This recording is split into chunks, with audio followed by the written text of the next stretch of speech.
Alright, so after much fanfare and 3 seasons, Rampart is finally meta now in arenas. Alright, so I feel like I'm gonna come back to this topic in the future because I'm not gonna say that I know how everyone uses her, but like I have a certain play style or a couple of different play styles that I like to use with this character, and arenas is really conducive to them, so I'm gonna talk about them at length in this video, and then hopefully if something else comes up in the future, I'll do another one, maybe like a playstyle showcase or something. But here's the deal, all right? I like to be point man in Apex. I like to post up on the high ground and just be a nuisance and be loud and the focal point of the enemy's game plan. I want to be an objective for them, you know?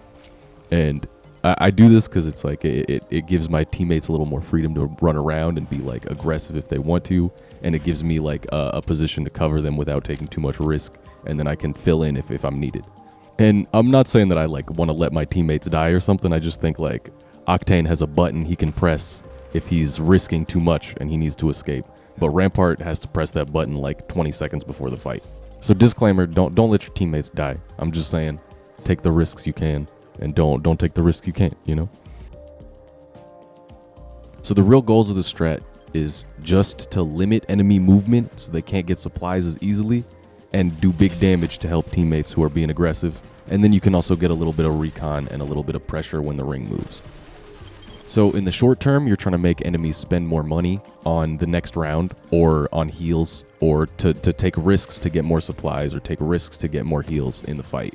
So in the short term, it's like an economy drain, but in the long term, it's like built to encourage enemies to be more aggressive and take more risks that you can capitalize on.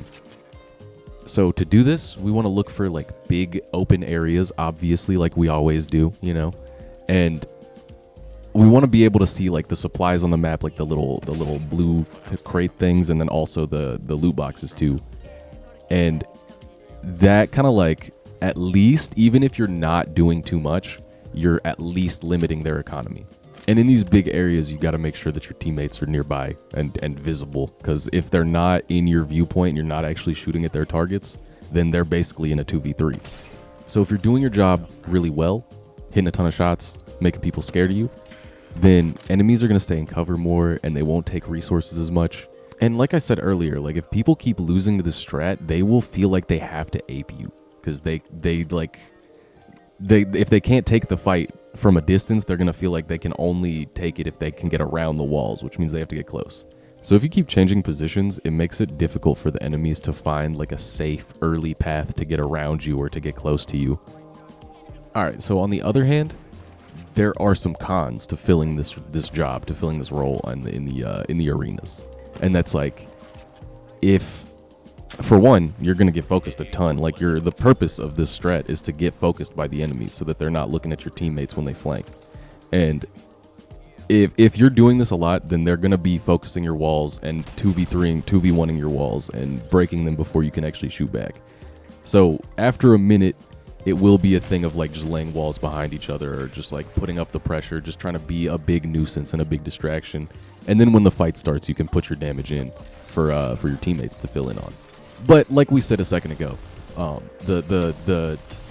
eventually they're gonna feel the need to push you super hard, and so that's like the ultimate like con of this strat, is that like at some point that is somewhat unpredictable, you're gonna have to change your playstyle because they won't let you shoot them from afar. They're gonna find a new spot. Some maps will let them route differently, and so it's not gonna be just like easy peasy, like I just snipe the whole time. Because, you know, eventually they're gonna push you, and they're gonna demand that you fight them up close. All right, I want to talk about buys for a second, because it's clearly like a new thing to this game and it's important. But I don't want to get too specific because it's like super personal, and like I feel like you could do this strat with a bunch of different things. Like I use a sentinel and shield cells, but like you could use longbow or bow check or charge rifle and it'd be fine. It'd be the same. So like I don't want to say like, you know, what I'm saying here is like the thing or what you're supposed to do, because it's not. It's just like what I like.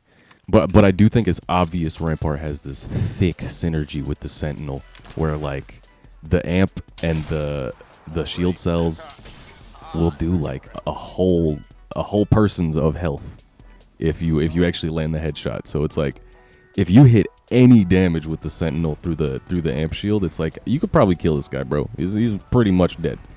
And like even if you can't fill in on the damage, it's still gonna cost them a ton of money and a ton of time. And Sheila is really niche. Like that's exactly part of why I'm saying like this is really up to you. It's not like my word is gold, because like I still haven't really figured out how to use Sheila in arenas. I think she's really strong for when the ring is moving, but honestly I don't know if I want to spend 150 or 200 creds, whatever it is, for just that one scenario where I have high ground and the ring is moving towards me, you know. But it's still Sheila, you know. Like if you make Sheila work in the ladder, you'll probably make her work on arenas. I think the biggest one though is I'll really like to get, if I'm running Sentinel, I'll get shield cells just to amp it up. But I really like to get a bat because my teammates will get the medical crate. Like I'll make sure they get the medical crate, but I won't necessarily get the medical crate myself because it might, you know, be in hostile territory or whatever. Like I won't be able to cover myself getting it. So I try to get the bat. It's pretty cheap, like 150 or something, and you know, very useful. So I'll always get the bat outside of the first round. All right, so I'm gonna talk about who is a good teammate for Our Lady, and I think I'll call it right there, right?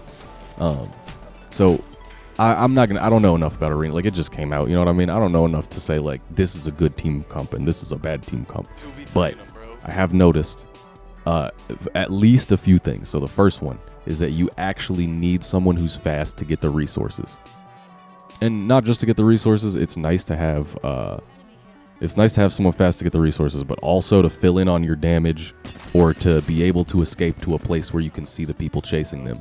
Because if people are in the fight unable to escape, then you actually have to be there with them, like for sure. You can't just like let them get 2v3'd. But if they have some mobility options, you can kind of bank on that a little more. Like you can say, oh, they're gonna chase this way, so I can cover this way. And if you can communicate with them about that, it's like, oh yeah, we'll just stay where we can see you. So with that being said, and I know I guess it's cliche because she just came out and, you know, Respawn loves dropping a character who's just super busted and like too fast and like amazing. So, but anyway, Valkyrie is so good with Rampart. Big fan. It's like, it's not only that she's fast and can get out of a bad spot, but she's also like good at flushing people out of cover with the Q rockets, the justice rains from above, and like just in case that wasn't enough, she can reposition the whole team and tell you where the enemies are if she does it. So it's like big combo. They will see a lot of playtime together, and to that effect, I think Octane and Pathfinder are pretty good as well, because they can definitely give you that in-fight mobility just in case you need to catch up to your teammates. So that's fat, but it's not quite the Valk.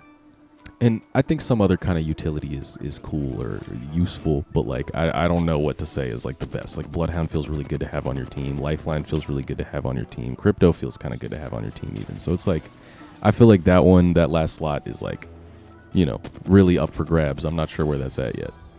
I guess we'll probably find out as we get closer to ranked or during the ladder, you know. So before arenas came out, I was always saying a 3v3 game mode would be sweet. Like just a regular TDM would be amazing for this game, just to make people like learn the game a little faster, to help people get into Apex without being turned off by getting murdered immediately. And I mean, it's definitely doing that. Like I feel like people are going to be getting better over time, but like it's also just making people a lot better at using their teammates' abilities and like synergizing with the squad and stuff. So I feel like it's been a big change for Apex that we're just like in the very beginning of, and I'm a big fan. I can't wait for ranked, and hopefully, I know Apex doesn't have a great track record with doing this stuff, but petition for private lobbies and you know, eventually like private hosted tournaments maybe in arenas. If we could do that one day, that would be sweet. I'm about it. But in the meantime, I hope y'all enjoy the strat. I hope y'all have fun doing it. It's really brutal. It sucks to play against, and honestly, it's fantastic. I think it could be meta. I don't know yet though. But thanks for stopping by, y'all. I'll see y'all next week.